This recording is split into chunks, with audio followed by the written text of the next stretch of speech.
ఇప్పుడు తెలంగాణ ఆంధ్రప్రదేశ్ రాష్ట్రంలో ప్యాకేజ్ స్టార్లైన శర్మిల పవన్ కళ్యాణ్ లాగే చిన్నోడు అక్కడ కొత్తోడు వచ్చాడు. వాడి పేరు తీర్మాన్ మల్లన్న. వాడి మీద అనేక రౌడీ సీటర్ కేసులు ఉన్నాయి. నేను బీసీని అని ఆర్ కృష్ణతో బీసీలందరినీ 80 కోట్లు ఖర్చు పెట్టి నిన్న మీటింగ్ పెట్టి మన బడుగు బలహీన వర్గాల్ని మోసం చేస్తున్నాడు. ఆర్ కృష్ణ ఏమన్నా మేము బిచ్చగాలవా అన్నాడు. చంద్రబాబుతో భిక్షం అడిగాడు, కేసీఆర్ని భిక్షం అడిగాడు, వైసీపీని భిక్షం అడిగాడు, ఇప్పుడు బీజేపీని భిక్షం అడిగి బీసీలని తాకట్టు పెట్టేశాడు. వాడి శిష్యుడే తీర్మాన్ మల్లన్న. దానికి రుజువే నిన్న తెలంగాణలో మీటింగ్. బీసీలారా మనం అమ్ముడు పోవాలా? 60% ఉన్నోళ్ళవి.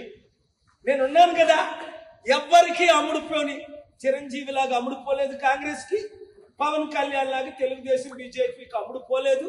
ఎంత పెద్ద పదవులు ఇస్తానన్నా సరని రావలేదు.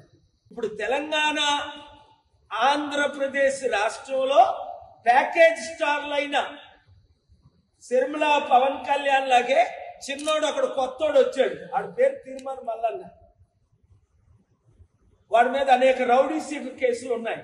నేను బీసీని అని ఆర్ కృష్ణతో బీసీలందరినీ 80 కోట్లు ఖర్చు పెట్టి నిన్న మీటింగ్ పెట్టి మన బడుగు బలహీన వర్గాల్ని మోసం చేస్తున్నాడు. ఆర్ కృష్ణ ఏమన్నా మేము బిచ్చగాలవా అన్నాడు.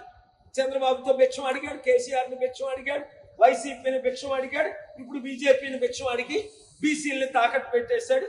వాడి శిష్యుడే తీర్మాన్ మల్లన్న. దానికి రుజువే నిన్న తెలంగాణలో మీటింగ్. బీసీలారా మనం అమ్ముడు పోవాలా? 60% ఉన్నోళ్ళవి. నేనున్నాను కదా, ఎవ్వరికి అమ్ముడుపోని చిరంజీవిలాగా అమ్ముడుపోలేదు కాంగ్రెస్ కి, పవన్ కళ్యాణ్ లాగా తెలుగుదేశం బీజేపీకి అమ్ముడుపోలేదు. ఎంత పెద్ద పదవులు ఇస్తానన్నా సరని రావలేదు.